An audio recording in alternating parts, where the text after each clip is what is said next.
Spread Lines coming to you on a Wednesday morning hump day right here on the early line on the SportsGrid Network. It's your boy DRS along with Joe Ranieri. In the game, we're going to start off. Of course, we're going to start with the Super Bowl. We're going to do this every single day leading right up to the Super Bowl to let you know exactly what's going on. If you look at the ticket count in this game, about 75% of the tickets coming in on Seattle early here in the Super Bowl betting process. The number opened up -4.5 as a side towards Seattle. Most outlets still sitting at -4.5. The total does have a little bit of a difference here. 46.5 or so at the opening number. Now we're down to most outlets 45.5 and 46s across the board. Each and every day we'll get little tweaks here. We'll wait for the weather reports to come in next week and also the injury reports to both of those quarterbacks if they're completely healthy heading into Santa Clara. Joe, what's that early spread line once again on a hump day Wednesday for Super Bowl Sunday next week?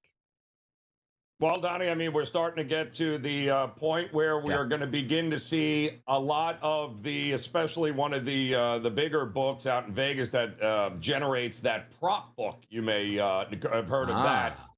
That's been legendary in the industry, and that's when all the props start to come in. I mean, there are guys lined up around a sports book right now waiting for the ticket windows to open to go in and get their prop bets. So limits will begin to rise, Donnie, over the next 24 hours. And if we're going to see a big push, we're going to start to see it soon because a lot of those prop bets get correlated to how people think, or they should anyway, Donnie, but they get correlated to what they think is going to happen in that game, who the winner is going to be, whether we're going to get an over, whether we're going to get an under. All of that gets going here. More public money expected, Donnie, over the next week than we have had, of course, in any other single game event. It is that big, and we're going to start to see some line movement. We just have not seen it yet. We're still going back between 4.5 and 5, and I'm still a little shocked there's 45.5s out there, more so than 46 or 46.5. But that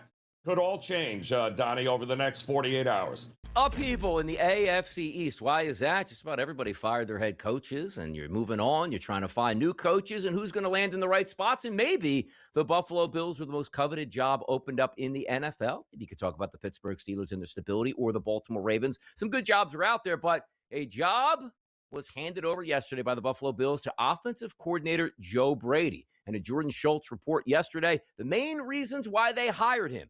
The CEO portion of their interview really stood out to them. His vision for how everything would be structured from head coaching seat all the way down viewed as a home run. He also nailed the importance of alignment between coaching and player personnel. A 5-year deal, Brady's their guy.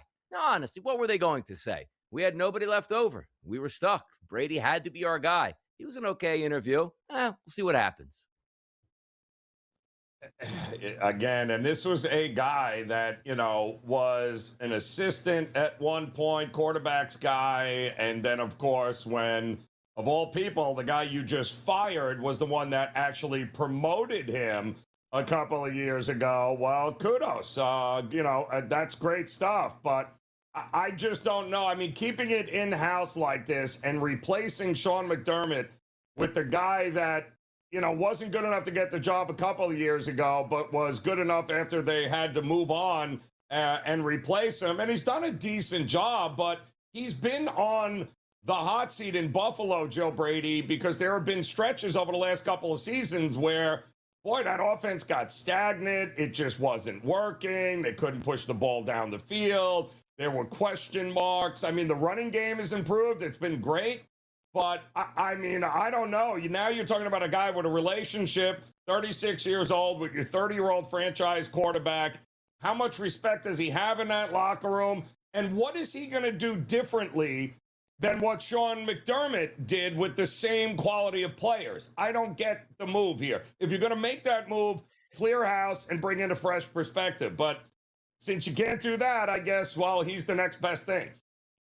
Yeah, by the way, he really turned into boy genius from that 2019 LSU season. All of a sudden, he might be able to get a head coaching job right away in the NFL. Goes to Carolina, did a decent job there, went to Buffalo, did a good job, but also it seems like he was probably going to be a head coach much sooner than later on what he did at LSU. Finally gets a chance to do it. No excuses now. You got Josh Allen, one of the best weapons in football. They're probably going to retool your offense for you, add a couple playmakers here. No excuses moving forward because just as much if it's an indictment on Sean McDermott getting fired, Now the onus is on the general manager and the owner. Like, well, you fired McDermott, so clearly he was the issue you thought. This better turn into at least a Super Bowl appearance next year, because if you make it to the playoffs and get bounced round number 1 again, that's going to be a horrible look for the Buffalo Bills. A lot of pressure on that organization. Also, a lot of pressure on Josh Allen, who did sit in on some of these head coaching interviews, but they said he wasn't a part of narrowing the final list for a head coaching decision, which I don't believe that one bit. So there you go.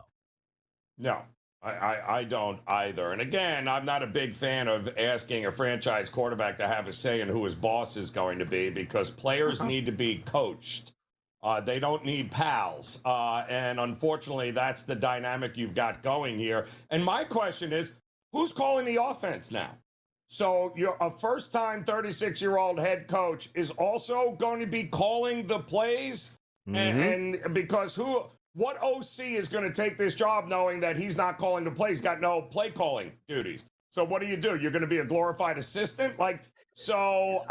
This is, again, you've created this entire nightmare situation here, Bills, by being reactionary and emotional and not thinking this through, because a first-time head coach and now play caller as well. Yeah, what could possibly go wrong with that? Got to bring over another play caller for the defense now, because certainly it's not going to be Sean McDermott or anybody underneath him. How about Jim Leonard, the Broncos defensive pass coordinator, looking to be the leading candidate for the Buffalo Bills defensive coaching job here? How about that? I love Jim Leonard. Likely going to be a head coach, I believe, one day as well. So, yeah, I think that would be a great hire if they can if they pull it off. But again, he's only as good as the players you put around him, and you still don't have that one dominant pass rusher here. And I don't know where you're going to get him next year either. Brady Cook, how about that? That work out well for the Jets? How about a little Justin Fields? No, it was clearly Tanner Engstrom's fault that offense was injured all year without a quarterback, and he gets let go 23 days after the season ended, because clearly they couldn't move forward on offense with this guy. And maybe the best part of all of this yesterday with the Jets is that they also reached out to John Gruden to see if he would like to be part of the staff here. I'm dying when I tell you, taking a role with the staff. I don't know what that means. I think Aaron Glenn just put his house up for sale as well. There's no chance. Correct. No chance. Where you at, Polly Market? Who's the head coach after this year? You want to buy tickets to the Super Bowl each and every year, you find yourself probably taking out a small mortgage. It used to be back in the day. I was a season ticket holder from 2003 to 2017 for the Philadelphia Eagles at Lincoln Financial Field. And all I ever wanted to do was win the Super Bowl lottery so I could buy tickets and then probably not go to the game and sell them for thousands of dollars to help cover my season tickets the next year. I never was able to win that lottery, man. It seemed like it was always rigged. But if you did want to buy tickets and people would go to the Super Bowl, Philadelphia Eagles fans or whoever was in the Super Bowl, you paid a lot of money. And you say to yourself, like, ooh, sticker shock, $600 for a face value. Ooh, we can resell it for like $3,000. Joe, tickets are insane here for Santa Clara. We're looking at the top of the stadium going for as much as $10,000 to watch a football game here. Now, there must be a lot of demand, I'm assuming, that from New England Patriots fans who they spent all their money over decades going to Super Bowls and had 7 years to save up. And the same thing with the Seattle Seahawks, who haven't been here in some time either. West Coast Super Bowl, which would mean easier for, I guess, Seattle Seahawks fans to get there. And then if you are paying for New England, you're coming across country. That's an expensive ticket. Single tickets as much as that much? Come on now, stop. Yeah, that's kind of crazy. And then, you don't even know what you're getting half the time, because every Super Bowl, Donnie, we get the scam stories where people get these fake tickets, can't get in, and they spend all of this money. It's like the Super Bowl is not for Patriot fans or Seattle fans. It's for everyone else who can afford that never watched a football game all year long just to say that they were at the Super Bowl, Donnie. That is exactly what those ticket prices tell you. Yeah, I always miss, because it's more digital now. So getting tickets and getting them transferred over is the issue. But you always see those horror stories from like, hey, Miami Super Bowl 1988. And I'm supposed to meet this guy in his hotel room to pick up my tickets. And, yeah, the hotel room never existed there. You sent them $3,000 and there's nobody there to get. We have those horror stories every single year because sure, you're going to get a ticket for $2,000 when the face value is going for $10,000 and you think you got yourself a deal. Congratulations on that deal here. That's wild though, the amount of ticket prices that are going up. And again, it's not sometimes like, okay, it's Miami or it's freezing cold. We'll get out of it. You're not even going to get great weather in Santa Clara as it is anyway at this point, but maybe Bad Bunny's that big of a What do you think those superstar tickets go for though? Game day, what do you think they're going for? Because they ain't going for $10,000. Exactly. No way. Like that's what you got. You fly out there, you get your hotel, you hang out around the stadium. They just kicked off. Boom! I just got a 75% discount on my ticket, so I can go in and actually watch this game. Talking about oracles out here. No, we're not talking about San Francisco and the Oracle, the actual company. How about Justin Farkas? He tweeted, "Holy crap, Drake May's the best athlete I've ever seen." Well, yeah, we watch him each and every Sunday here. He's a pretty good quarterback in the NFL, playing up a league and still the best in the league. Timestamp, August 25th, 2012 at 3:53 p.m. Drake May, like 10 years old? Goodness. My goodness. Is that faked or what was that? And where did he see Drake May at that point? That it was the best athlete he's ever seen. Like that's, yeah, something wrong with that, Donnie, unless he's some sort of time traveler. I don't know what's going on with that. Said he was 9 years old, 4.5 feet tall, maybe 80 pounds, playing up a league with 11 and 12-year-olds, stiff-arming them and running circles around them. Pop Warner football back in the day, playing up a league. Should have saw this coming at this point right now. Drake May dominating at all levels?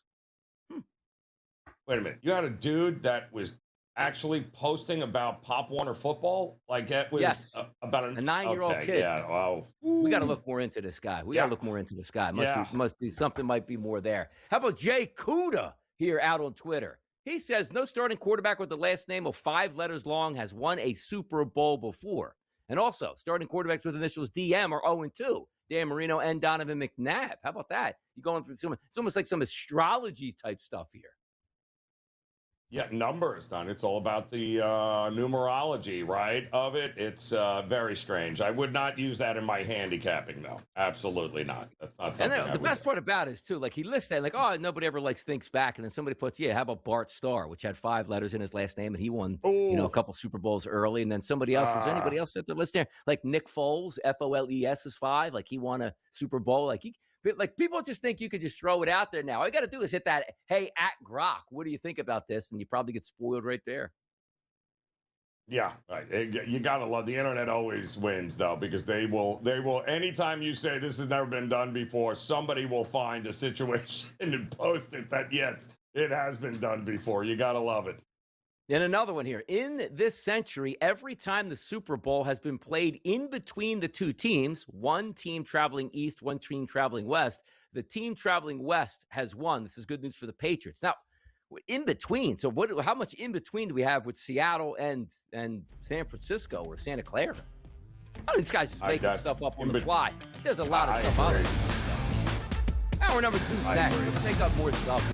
Denied Bill Belichick entrance into the Hall of Fame, at least right off of the bat. Now, Bill Belichick getting into the Hall of Fame, probably going to be a formality, but when you think of which coach should be in the Hall of Fame, the very first one that pops to mind, maybe Vince Lombardi, and outside of that, it's Bill Belichick because of how many times he won and over the past 25 years had a dynasty year after year after year after year after year in New England. But the fact of the matter that the writers hold it against him that he did cheat, and he did cheat, which is okay. But he's still a Hall of Famer. There's no penalties here. Oh, not everybody voted for Babe Ruth, so therefore nobody can be a unanimous Hall of Famer in baseball either. Stop the madness, correct these issues, find out these idiots who voted a different direction and kick them out so they can never have a vote again. Sound good, Joe? It's just, it's ridiculous. Whether it's the baseball writers or these former executives that they put in charge of deciding who's a first ballot Hall of Famer and who's not. It's just absurd. And for somebody like Bill Polian to be the most vocal in the room about sending, having Belichick serve some sort of penance because of, because of what, happened during it's absurd.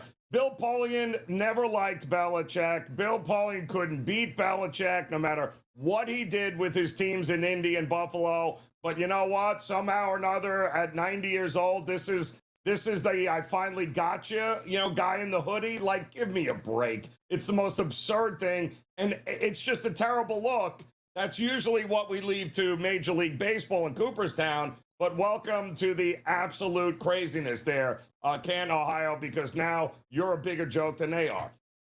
And by the way, Sean Peyton probably going to get into the Hall of Fame as the Denver head coach. They say he was part of, Bounty Gate, where he can't get in now. And also, how about Drew Brees going into the Hall of Fame, where it's like, well, no, you played for a coach who had Bounty Gate a couple of those years. You can't be in. Nobody should be in then, because somebody was a part of a scandal somewhere with the franchise that, unless they were called out on it, and the Patriots were, and they paid those penalties, but you still way into the mix, all that stuff. If Bill Belichick won one Super Bowl and it was found out he cheated that Super Bowl, I go, yeah, the guy was like a 4-year head coach, stunk, got lucky with the Super Bowl and cheated. He's not going to get into the Hall of Fame. Not every coach that wins a Super Bowl makes it into the Hall of Fame.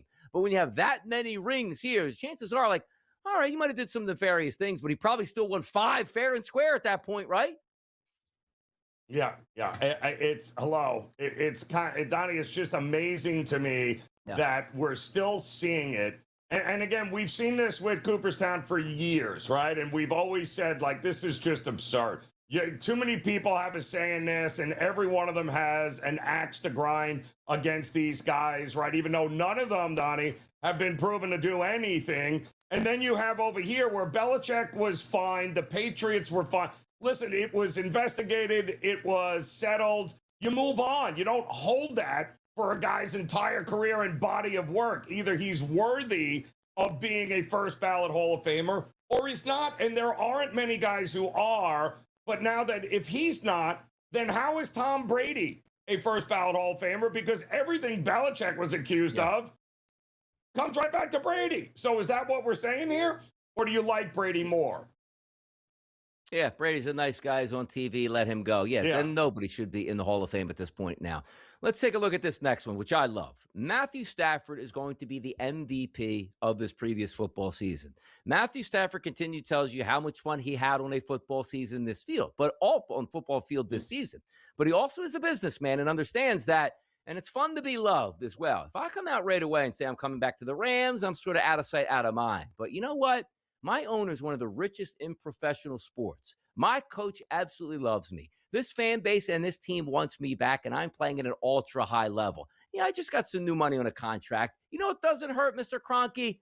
Throw a little bit more money my way here before I say I'm actually coming back. And every time I go out with my wife, we're going to be the talk of the town. I wonder if he's coming back. No doubt in my mind, Matthew Stafford's playing this out. No doubt in my mind, Matthew Stafford will be the starting quarterback for the Rams come September. Yeah, listen. If he wants to play, he will play. And the Rams will do whatever they want him. They'll give him whatever he wants. It's not like, Donnie, there's any questions that they're bringing back Devontae Adams, right? They have everything in place. They just need to fix some things on the defensive side of the ball and upgrade that secondary, and they'll be fine. They'll be ready. The only reason a guy at 37, 38 years old is coming back, Donnie, is because he believes he has a chance to win another Super Bowl. That's it, right? I mean, we've seen this time after time. I got to believe Stafford's not a guy that's going to hang on a year too long, should have retired a year early. I think he is only coming back if he truly believes that he can win a Super Bowl, and that'll tell you everything you need to know about what he thinks of that organization if he comes back or not. Mike Tomlin stepped down as being the head coach of the Pittsburgh Steelers. And some in Pittsburgh, and maybe a majority at this point, like, you know what? This is going to be awesome. New regime change finally. Love you, Mike Tomlin. Got a little stale at the end. I can't wait to win the day with our new head coach and say, you know what? I'm excited about next season. Those are the easy press conference that you're supposed to have as an NFL owner. Let me introduce my new coach who everybody can't wait for, and we're going to have so much fun with this, and it's going to be a fresh outlook. And then the Pittsburgh Steelers hired Mike McCarthy as their head coach. Let's get a clip from that McCarthy press conference. All right, here we go. Thank you, Art. I think I thought at least be able to get started. Oftentimes coaches and players, you put on new team colors, and it takes a minute to feel comfortable in those new colors. But to be blessed beyond any measure, one day to put on the colors you wore since you brought home. I apologize. Brett, I told you not to sit my family down here in front. This is so unfair. When you come home from Mercy Hospital, I do want to thank Art Rooney, Omar Khan, Dan Rooney, and the entire Steelers organization for the trust they placed in me to represent one of the most storied franchises in all of sports. I understand and embrace the responsibility, the privilege, and the weight that comes with this stewardship. This city, this franchise, this fan base means the world to me because Pittsburgh's my world, and it's just awesome to be back here. So let me get this straight here, Joe. If I read the room correctly, he's crying tears of joy. He's the Steelers head coach, and the Steelers fan base is crying tears of anger because he's their head coach. Ooh, we got a nice little storm brewing out there in Pittsburgh. Oh, yeah. I mean, some of these moves. But, listen, the beautiful thing about all of this that choke him is up. that, listen, it chokes. We've seen this how many times? We've seen college coaches do this. We've seen everyone's crying. Who did not cry? Signetti. Signetti did not cry at a press conference as an introduction to a new head coach. That's what I want from my football coach, by the way. But listen, I get it. He grew up a native of Pittsburgh, right? He loved Chuck Noll. He was a big Steelers guy. I get it. That's fine. But my goodness, dude, just win some games. All you have to do is win games. And trust me, the Pittsburgh fan base will love you. If you don't win games, yikes, it is going to be a very short run in Pittsburgh for you, my friend. So win and you are in, Donnie. That's basically how it works with fan bases. By the way, if there's one fan base you're not supposed to cry in front of, is it the Pittsburgh Steelers fan base? Like the steel mill, the steel workers, hardened America out there in the heartland. I mean, what are we doing here for this point? You're supposed to, what would you rather have? McCarthy sit up there, and you know what I would rather him say if I was a fan base? I know a lot of you don't want me here. Give me a chance. We're going to put that Lombardi back up where it's supposed to be. We're going to actually make deep runs into the playoffs. We're going to win big football games, and our offense isn't going to be set in stone like it's 1983. I thought, whoa, I'm going to stand up in my seat right now and give this guy a standing ovation. Instead, you got McCarthy like, I just showed another fan base here that I'm going to make tens of millions of dollars a year, and I'm back in Pittsburgh, and away we go. Oh, come on, Joe. I needed a little bit different at that press conference. I needed a man up there, Joe. Yeah. And, you wouldn't have seen Tomlin crying there. So maybe they're just going completely the opposite, right? I mean, when you think about it, he's going to be the third oldest head coach in the league now. That's what the Steelers just hired. Here we go, Steelers. What are they thinking down the middle, huh? What are they thinking there? We'll be right back. More NFL news and notes. This is an interesting one here. ESPN put out a tweet yesterday, and it reads, Sean Peyton said that Bo Nix has a pre-existing ankle condition that made a fracture inevitable in his season-ending press conference on Tuesday. Nix broke a bone in his right ankle in Denver's divisional round win over the Bills. What does that mean? We were all just waiting for his ankle to snap. It was only a matter of time? What are we hearing here? Yeah, Donnie, I'm kind of head scratching here because isn't this the kind of degenerative issue that you probably should have figured out before you drafted him, or right after you drafted him? How does this all of a sudden come into play in year two? And it's not like, he only played 2 years of college ball. Like, nobody knew this prior. Very strange situation to me. And what are you supposed to do with that now, Donnie, exactly? I don't know. Maybe is there any other bones that it needs to break before we get to next season? Right. So it was a good thing, or this was going to snap at any time. It's kind of an interesting thing. I'd like to hear more about, well, in his career, we thought that he might snap his ankle, or was this, hey, by the way, in the last 3 weeks, we've expected him to break his ankle. That's why we got Stidham ready. I don't know. But how about the New York Jets? I don't know what world they think they live in where their head coach and their disaster organization was going to be like, you know what? The perfect offensive coordinator is John Gruden here. Gruden's like, yeah, no, thanks. Yeah, exactly. Listen, Gruden's about to own the NFL here. Yeah. He's going to own the NFL before it is all said and done here. But I think he did consult with the Saints, too, I think, this year. So he's kind of had an outside influence, but obviously he's got a big lawsuit going in against the NFL, which is, by the way, moving along, and every ruling that comes down comes in his favor. So there could be a settlement in the near future here. But, I mean, would anybody argue he's still probably one of the best offensive minds in football. I mean, you can do worse than having John Gruden in the room, especially with young offensive players. Man, and how about this? His agent probably picked up got the phone call. It's like, hey, what do you think? Jets, nice little match here for John Gruden. He's like, yeah, you know what? That's a good match. Yeah, we meant for offensive coordinator. Yeah, who? New phone, who this? Click, boop, dial tone right after that. Stop the madness. He'd listen to the head coaching job. I'm going to come in and be an offensive coordinator with no head coach that you want to actually, perform under. More specifically, who the heck is your quarterback here? Stop the madness. Funny story altogether. How about the Chargers? They got their OC. It's Mr. McDaniel. Let's go to that press conference. Get a quick clip up. What's here. up?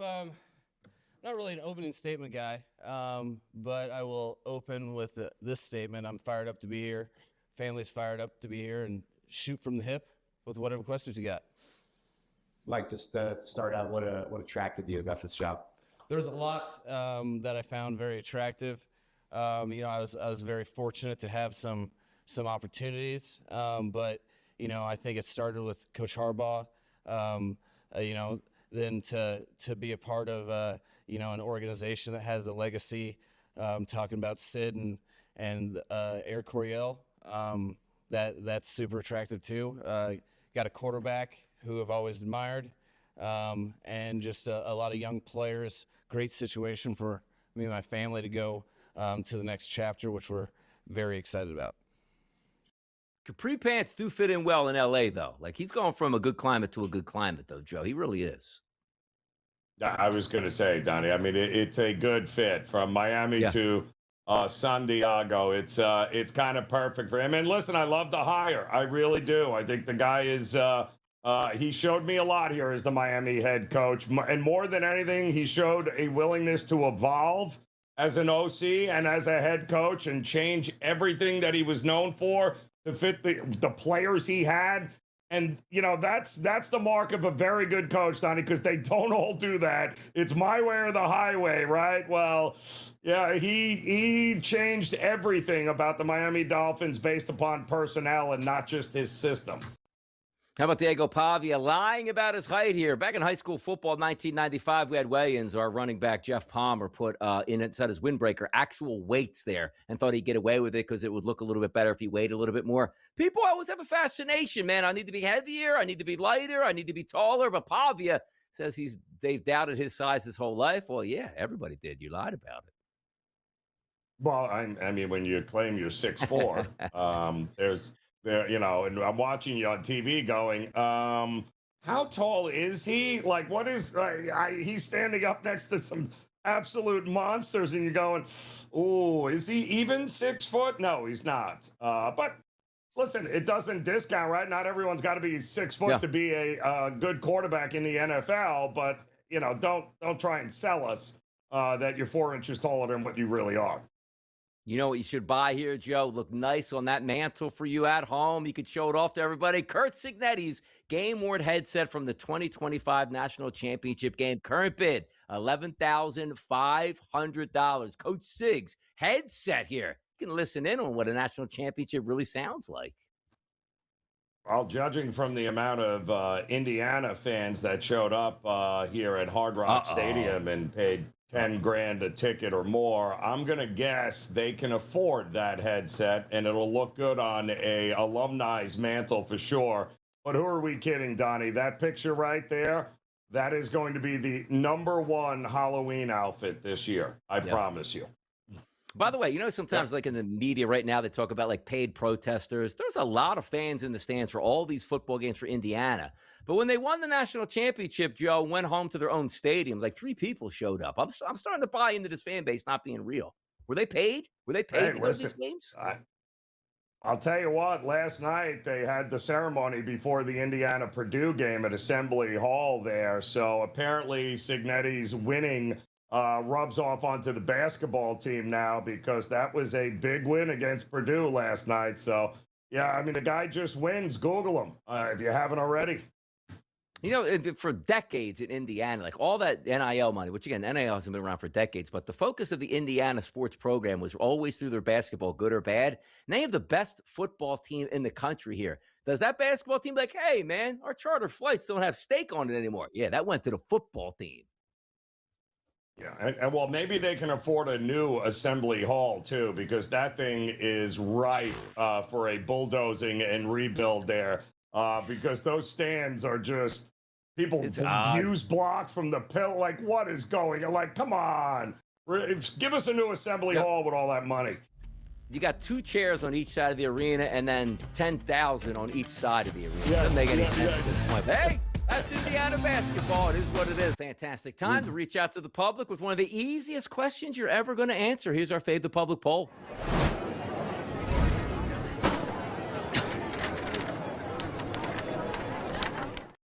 At SportsGrid on X, where you find us Monday through Friday answering these questions on the help that we need. The question was, should Bill Belichick be in the NFL's Hall of Fame? Yes, clocking in with well over 85% currently of the votes. No, just a lot of haters out there. Come on now. Easy question to the yes. No?